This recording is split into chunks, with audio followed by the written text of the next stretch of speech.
నూరుకట్ల పిశాచం కథలు. కనిపించని మచ్చలు. ఒకానొక గ్రామంలో సత్యశీలుడనే గృహస్థుడికి 3 కొడుకులు. వారిలో మొదటి 2 కొడుకులు వివాహాలు చేసుకుని సుఖంగా జీవిస్తున్నారు. ఆఖరివాడైన సందీపుడికి మాత్రం 16వ ఏటనే ఒళ్లంతా మచ్చలు వచ్చాయి. తండ్రి అతన్ని వైద్యుడికి చూపిస్తే వైద్యుడు ఏవో మందులు ఇచ్చాడు. సంవత్సరాలు గడిచినా కూడా సందీపుడికి ఆ మచ్చలు తగ్గలేదు. ఒంటిమీద మచ్చలున్నాయని 10 మందిలోకి వెళ్లటానికి ఇబ్బంది పడేవాడు సందీపుడు. అతడి మనసుకు కష్టం కలుగుతుందని ఇంట్లో వాళ్ళు ఆ మచ్చల మాట ఎత్తకుండా ఎంతో జాగ్రత్తగా మసలుకునేవారు. అయినప్పటికీ సందీపుడికి జీవితమంటే విరక్తి కలిగి చచ్చిపోదామని కొన్ని ప్రయత్నాలు చేశాడు. కానీ అన్నిసార్లు ఏదో తెలియని శక్తి అతన్ని కాపాడింది. సందీపుడి ఆత్మహత్య ప్రయత్నాలు తల్లిదండ్రుల్ని కలవరపెట్టాయి. నీ ఒంటి మీద మచ్చలు నీ అందాన్ని పాడు చేశాయి తప్ప వాటి వల్ల ఎవరికీ హాని లేదు. నీకున్నది అంటువ్యాధి కూడా కాదు. ఆ మచ్చల మాట మరిచిపోయి నీ తెలివితేటలు ఉపయోగించి సుఖంగా బతకాలి. కావాలనుకున్నా చావు నీ దరికి చేరలేదు. అంటే ప్రపంచానికి నీ వల్ల ఏదో పెద్ద ప్రయోజనం ఉంది. అది సాధించేందుకు కృషి చెయ్యాలి తప్ప జీవితం మీద విరక్తి చెందకూడదు అని వాళ్ళు కొడుక్కి హితబోధ చేశారు. కానీ అతడికి జీవితంపై విరక్తి తగ్గలేదు. సత్యశీలుడు ఈ విషయమై బాగా ఆలోచించగా పట్నంలోని తన బంధువు రుచికుడి కొడుకు చంద్రకాంతుడికి ఇలాగే ఒంటి నిండా మచ్చలున్నాయని గుర్తుకొచ్చింది. కానీ ఆ కుర్రాడు ఆ మచ్చల్ని పట్టించుకోకుండా హాయిగా వ్యాపారం చేసుకుంటున్నాడు. సందీపుడు కొన్నాళ్లపాటు చంద్రకాంతుడితో గడపడం మంచిదనిపించింది సత్యశీలుడికి. పట్నంలో ఉండే మన చంద్రకాంతుడికి చిన్నప్పటినుంచి ఒంటిమీద మచ్చలున్నాయి. అందుకు వాడు ఇటీవల ఓ కొత్త వైద్యుణ్ణి ఆశ్రయించాడని తెలిసింది. నువ్వు అక్కడికెళ్ళి వాడితో కొన్నాళ్ళు ఉండి ఆ వైద్యమేమిటో తెలుసుకో. నచ్చితే నువ్వు ఆ వైద్యమే చేయించుకో అని కొడుక్కి చెప్పాడు సత్యశీలుడు. సరేనని సందీపుడు ఇల్లు వదిలి పట్నం బయలుదేరాడు. అక్కడ్నించి పట్నం వెళ్లడానికి 2 దారులున్నాయి. ఒకటి సుగమమైన చుట్టుదారి, రెండవది అడవిలోంచి ప్రయాణించే ప్రమాదకరమైన దగ్గరదారి.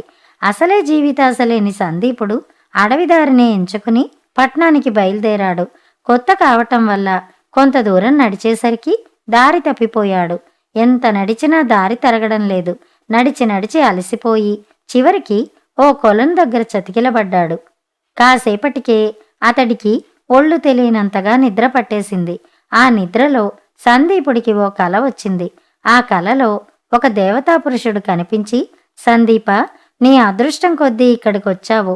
ఈ కొలంలో స్నానం చేశావంటే నీ ఒంటి మీద మచ్చలెక్క నీ కంటికి కనిపించవు అని చెప్పి అదృశ్యమైపోయాడు. సందీపుడు ఉలికిపడి నిద్రలేచాడు. తన కల ఎంతవరకు నిజమో తెలుసుకోవాలనుకున్నాడు. వెంటనే బట్టలు ఒడ్డున విడిచి కొలంలో స్నానం చేశాడు. అంతే, ఆశ్చర్యంగా వెంటనే అతడి ఒంటి మీద ఒక్క మచ్చ కూడా లేకుండా మాయమైపోయాయి. అప్పుడతడికి కలిగిన ఆనందం అంతా ఇంతా కాదు. ఒడ్డుకొచ్చి బట్టలు వేసుకుని పిచ్చి పట్టిన వాడిలాగా కాసేపు అక్కడే నాట్యం చేసి గొంతెత్తి పాటలు పాడాడు. సరిగా అదే సమయానికి ఓ చెట్టు పక్క నుంచి అందమైన యువతి ఒకటి వచ్చింది. సందీపుడు ఆమెను చూసి తత్తరపడి నాట్యం పాట ఆపేశాడు. ఆ యువతి అతడితో, నిన్ను చూస్తే ఏ దేశానికో రాజకుమారుల్లాగా ఉన్నావు. ఒంటరిగా ఇక్కడికి ఎందుకొచ్చావు అని ప్రశ్నించింది. నేను రాకుమారుణ్ణి కాదు, సామాన్యుణ్ణి. నా పేరు సందీపుడు. నీవెవరో తెలుసుకోవచ్చా అన్నాడతను. నేను గంధర్వ కన్యను. ప్రత్యేక మూలికా జలాలతో నిండిన ఈ కొలను నాదే. నీ రూపలావణ్యాలు చూసి నిన్ను వరించాను. నాతో మా లోకానికి వచ్చేయరాదు, నీకు అమర సౌఖ్యాలు లభిస్తాయి అన్నదామె. చాలా కాలం మనోవేదంతో జీవించిన సందీపుడికి ఇదొక అపూర్వమైన అవకాశంలా అనిపించింది. ఆ గంధర్వ కన్య ఎంతో అందంగా ఉంది. తనను ప్రేమించానంటున్నది. తనను గంధర్వలోకానికి తీసుకువెడతానంటున్నది. ఇంత అదృష్టం ఎవరికి లభిస్తుంది? సరేననబోయిన సందీపుడికి చంద్రకాంతుడు గుర్తుకొచ్చాడప్పుడు. పాపం, తనకొచ్చిన మచ్చల జబ్బే చంద్రకాంతుడికి వచ్చింది. దానివల్ల మానసికంగా ఎలాంటి చిత్రహింస కలుగుతుందో అనుభవపూర్వకంగా అతడికి తెలుసు. కాబట్టి ముందు చంద్రకాంతుడికి ఈ కొలను చూపించాలనుకున్నాడు. సందీపుడు ఆమెకు తన కథంతా చెప్పి, నీతో రావటం నాకిష్టమే కాని మా చంద్రకాంతుడికి కూడా ఈ కొలను గురించి తెలియాలి కదా, వాడికి ఈ విషయం చెప్పాక నీతో వస్తాను అన్నాడు. గంధర్వకన్య వెంటనే తన వేలికున్న ఉంగరం తీసి సందీపుడికిచ్చింది. ఈ ఉంగరం ప్రభావంతో నీవు తక్షణం చంద్రకాంతుడి వద్దకు వెళ్ళగలుగుతావు. అతడికి విషయం వివరించి చెప్పి వెంటనే తిరిగొచ్చేయి అన్నది. సందీపుడు ఒప్పుకోలేదు. ఈ ఉంగరం మహిమతో నాతో పాటు చంద్రకాంతుణ్ణి కూడా వెంటనే ఇక్కడికి తీసుకురావడం కుదరదా అని అడిగాడు. కుదరదు, ఈ ఉంగరం ఒక్క మనిషికే ఉపయోగపడుతుంది అన్నది గంధర్వకన్య. అయితే నాకీ ఉంగరం వద్దు. ముందుగా ఈ కొలం దగ్గర నుంచి పట్నానికి వెళ్ళడానికి దారి ఏమిటో స్వయంగా నేను తెలుసుకోవాలి. ఆ దారి చంద్రకాంతుడికి చూపించాలి. లేని పక్షంలో చంద్రకాంతుడు ఈ కొలనుకు దారి తెలుసుకోలేడు అన్నాడు సందీపుడు. నేను ఏడాదికోసారి మాత్రమే భూమి మీదకు వస్తాను. వచ్చినప్పుడు కొన్ని గడియలు మాత్రమే భూమి మీద ఉండగలను. నేనిక తిరిగి నా లోకానికి వెళ్లే సమయం దగ్గర పడింది. నువ్విప్పుడు వెంటనే నాతో రాని పక్షంలో మరో ఏడాది వరకు మనం కలుసుకోలేము అన్నది గంధర్వకన్య విచారంగా. కాని ఆ కొలను విషయం చంద్రకాంతుడికి చెప్పనిదే తానామెతో రాలేనని అతడు స్పష్టం చేశాడు. గంధర్వకన్య ముఖం చిన్నబోయింది. అంతా నా దురదృష్టం. పోనీలే, నా ఉంగరం నీ దగ్గరే వదిలి పెడతాను. నువ్వు దాన్ని ఉపయోగించుకుని ఎక్కడికైనా క్షణాల మీద వెళ్ళి రావచ్చు. అది కాక ఉంగరం రాయిని కుడి నుంచి ఎడమకు తిప్పినప్పుడల్లా నేను నీ చెవిలో మాట్లాడుతూ ఉంటాను. ఇంక సెలవు అని అక్కడి నుంచి మాయమైంది గంధర్వకన్య. సందీపుడు పట్నానికి బయలుదేరాడు.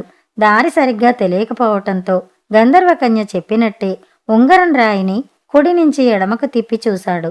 అప్పుడతడి చెవిలో గంధర్వకన్య మాటలు వినిపించాయి. అతడు ఆమెను పట్నానికి దారి చెప్పమని అడిగాడు. ఆమె దారి చెబుతుంటే ఆ ప్రకారమే ముందుకెడుతూ పట్నం చేరుకుని చంద్రకాంతుడి ఇంటికి వెళ్ళాడు. చంద్రకాంతుడు సందీపుణ్ణి సాదరంగా ఆహ్వానించాడు. దారిలో జరిగిందంతా సందీపుడు అతనికి చెప్పాడు. అంతా విన్న చంద్రకాంతుడు, నువ్వు చెప్పేది నాకు నమ్మశక్యంగా లేదు. అదీ కాక నీ ఒంటి మీద మచ్చలు పోలేదు అన్నాడు. సందీపుడు ఆశ్చర్యంగా మరోసారి తన ఒళ్ళు చూసుకుని, నా ఒంటి మీద మచ్చలు ఎక్కడున్నాయని? నా శరీరం పచ్చగా బంగారంలా మెరిసిపోతోంది కదా అన్నాడు. చంద్రకాంతుడు నవ్వి, నువ్వేదో భ్రమలో ఉన్నావు. నా కంటికి నీ ఒంటి మీద నా ఒంటి మీద కూడా మచ్చలు ఒకేలా కనిపిస్తున్నాయి అన్నాడు. ఇది విని హతాశుడయ్యాడు సందీపుడు. ఆ తర్వాత చంద్రకాంతుడి ఇంట్లో మరికొందరు కూడా సందీపుడి శరీరం మీద మచ్చలు కనపడుతున్నాయని అన్నారు. ఇదేమి చిత్రం, నాకు కనపడని మచ్చలు వీళ్ళందరికీ ఎలా కనపడుతున్నాయి అనుకున్నాడు సందీపుడు.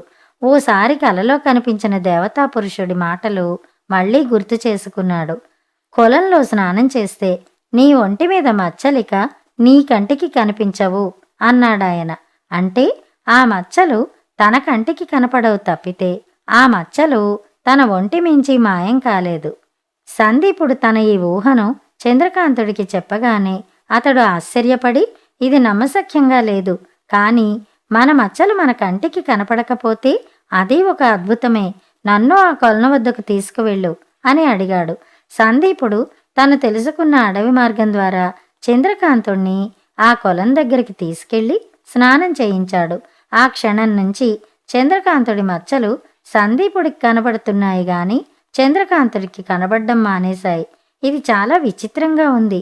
ఏమైతేనే నా శరీరాన్ని ఇలా చూసుకోవటం చాలా సంతోషంగా ఉంది అన్నాడు చంద్రకాంతుడు.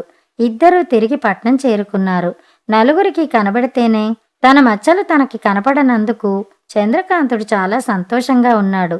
కాని సందీపుడు మాత్రం తన ఒంటి మీద మచ్చలు నిజంగా మాయం కాలేదనే అసంతృప్తితో ఉన్నాడు. అది గమనించిన చంద్రకాంతుడు, మనకిదో పెద్ద గుణపాఠం.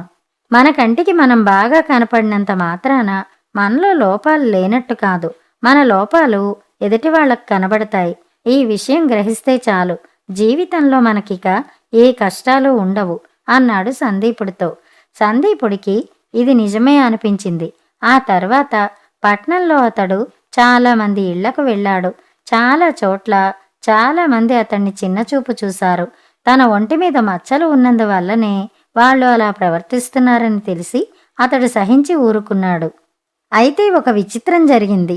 అతడి ఒంటి మీద ఉన్న మచ్చలు క్రమంగా తగ్గుతున్నట్టు ఇతరులు అతడితో చెప్పసాగారు. అలా కొన్నాళ్లు గడిచేసరికి అతడి శరీరం అతడి కంటికి ఎలా కనిపిస్తున్నదో అందరికీ కూడా అలాగే కనిపించసాగింది. చంద్రకాంతుడి విషయంలో మాత్రం ఏ మార్పు రాలేదు. ఈ విచిత్రానికి సందీపుడు ఆశ్చర్యపడ్డాడు. తనకులాగే చంద్రకాంతుడికి జరిగితే బాగుండునన్న ఆలోచన కలిగి కారణం తెలుసుకునేందుకు అతడు తన వేలికున్న ఉంగరం రాయిని కుడి నుంచి ఎడం వైపు తిప్పాడు. వెంటనే గంధర్వకన్య అతడి చెవిలో గుసగుసలాడింది. నాకు ఒంటి మీద మచ్చలు ఎలా పోయాయి? చంద్రకాంతుడి ఒంటి మీద మచ్చలు ఎందుకు పోలేదు అని ఆమెను అడిగాడు సందీపుడు. స్వార్థపరుడు తాను పొందిన ప్రయోజనం ఇతరులకు దక్కనివ్వకూడదని అనుకుంటాడు. ఆ కొలను దగ్గర నిన్ను పరీక్షించి నీవు మంచివాడివని గ్రహించిన తర్వాతే నీకు నా ఉంగరం ఇచ్చాను. ఆ ఉంగరం మహిమ వల్లనే నీ మచ్చలు పూర్తిగా పోయాయి. జరిగిందేమిటంటే నీవు గత జన్మలో ఎన్నో తప్పులు చేశావు. అవన్నీ మచ్చలుగా మారి ఈ జన్మలో నీ ఒంటిని అంటిపెట్టుకున్నాయి. మనిషి తప్పు చేస్తే అవి కనిపించని మచ్చలుగా మారి మరు జన్మలో అవి వాళ్ళ శరీరం మీద మచ్చలై కనపడతాయి. అలా తప్పులు చేసి కనిపించని మచ్చలతో ఉన్నవారు నిన్ను పరిహసించినప్పుడు నీ ఒంటి మీద మచ్చలు మాయమై వారి ఒంటి మీదకు చేరిపోతాయి. అదే ఈ ఉంగరం మహిమ. ఇప్పుడు ఈ ఉంగరాన్ని చంద్రకాంతుడికివ్వు, అతడి మచ్చలు పోతాయి అని మాయమైంది ఆమె. తన మచ్చలు చాలామంది ఒంటి మీదకి మారిన మాట నిజమేనని తర్వాత సందీపుడు శ్రద్ధగా పరిశీలించి తెలుసుకున్నాడు. కానీ ఒక్కొక్కరికి ఒకటో రెండో మచ్చలే కాబట్టి ఆ విషయం మచ్చలు వచ్చిన వాళ్ళకి చూపర్లకి కూడా ప్రత్యేకంగా తెలియలేదు. సందీపుడు చంద్రకాంతుడి వద్దకు వెళ్ళి జరిగింది చెప్పి ఉంగరాన్ని ఇవ్వబోయాడు. చంద్రకాంతుడు ఆ ఉంగరం తీసుకోలేదు. నా శరీరం మీద మచ్చలు పోవటం నాకిష్టమే, కానీ అవి ఇంకొకరి శరీరం మీదకు మారడం మాత్రం నాకు ఇష్టం లేదు అన్నాడు. చంద్రకాంతుడి నోటి వెంట ఈ మాటలు రాగానే వారి ముందు ఒక దేవతా పురుషుడు ప్రత్యక్షమయ్యాడు. అతడు వారితో, మీరిరువురు నిజంగా అసాధారణ పురుషులు. మీ వంటి నిస్వార్థపరుల వల్లనే ప్రపంచానికి మేలు జరుగుతుంది. మీకు నేను మహాగ్రంథాన్ని ఇస్తాను. మీరు ఆ గ్రంథం పఠించి మానవాళికి సేవ చేయండి అంటూ వారికి ఒక గ్రంథాన్ని అందించి మాయమయ్యాడు దేవతా పురుషుడు. ఆ వెంటనే చంద్రకాంతుడి ఒంటి మీద మచ్చలు కూడా మాయమైనాయి. చంద్రకాంతుడు, సందీపుడు ఆ గ్రంథాన్ని శ్రద్ధగా చదివారు. అదొక వైద్యశాస్త్రం. అందులో అంతవరకు మానవులెవరికీ తెలియని మూలికా రహస్యాలు ఎన్నో ఉన్నాయి. అందులో ఒక విచిత్రమైన వైద్య సూత్రం కూడా హెచ్చరికగా ఉన్నది. ఆ ప్రకారం వైద్యుడు నిస్వార్థపరుడు, పరోపకారి, మంచివాడు అయితే తప్ప అతడి మందులు, చికిత్స అన్ని వేళలా పనిచేయదట. సందీపుడు, చంద్రకాంతుడు ఇరువురు తాము జీవించి ఉన్నంతకాలం ఆ అద్భుత వైద్య గ్రంథం సహాయంతో అన్ని రకాల రోగాల్ని మందులతో, చికిత్సతో నయం చేస్తూ మానవాళికి ఎంతో సేవ చేశారు. వారి తదనంతరం ఆ అద్భుత గ్రంథం మానవాళికి అంతగా ఉపయోగపడలేదు. వినయశీలుడు ఈ కథ పూర్తి చేయగానే ఎదుటివారికి సహాయపడడానికి స్వంత లాభం కొంతైనా మానుకున్న వారిద్దరికే మానవాళికి మేలు చేయగల అద్భుత వైద్య గ్రంథం లభించింది. స్వంతానికే లాభం లేకున్నా కూడా ఎదుటివారిని హింసించడంలోనే వినోదం పొందే నా బోటి వారి వల్ల మానవాళికి ప్రళయం తప్ప మరేదీ లభించదు. ఇంతకాలం ఇలా ఎందుకు ప్రవర్తించాను? ఈ తప్పులన్నీ మచ్చలై వచ్చే జన్మలో నా వంటి మీదకి చేరకూడదు. అందుకు ఈ జన్మలోనే ఏవైనా మంచి కార్యాలు చెయ్యాలి అనుకున్నది మహారాణి. మహారాణి ఆలోచనలు ఎలా ఉన్నప్పటికీ ఆమెకి కథ బాగా నచ్చింది. ఆమె కథను మెచ్చుకోగానే వినయశీలుణ్ణి ఆవహించిన 100 కట్ల పిశాచానికి మరో కట్టు విడిపోయింది. మన్నాడు వినోద ప్రదర్శనకు ముందు యథాప్రకారం కథ వినడానికి మళ్లీ వచ్చింది మహారాణి. వినయశీలుణ్ణి ఆవహించిన పిశాచం మరో కథ చెప్పటం ప్రారంభించింది. ఆ కథని మరొక రోజు విందాం. అంతవరకు సెలవు.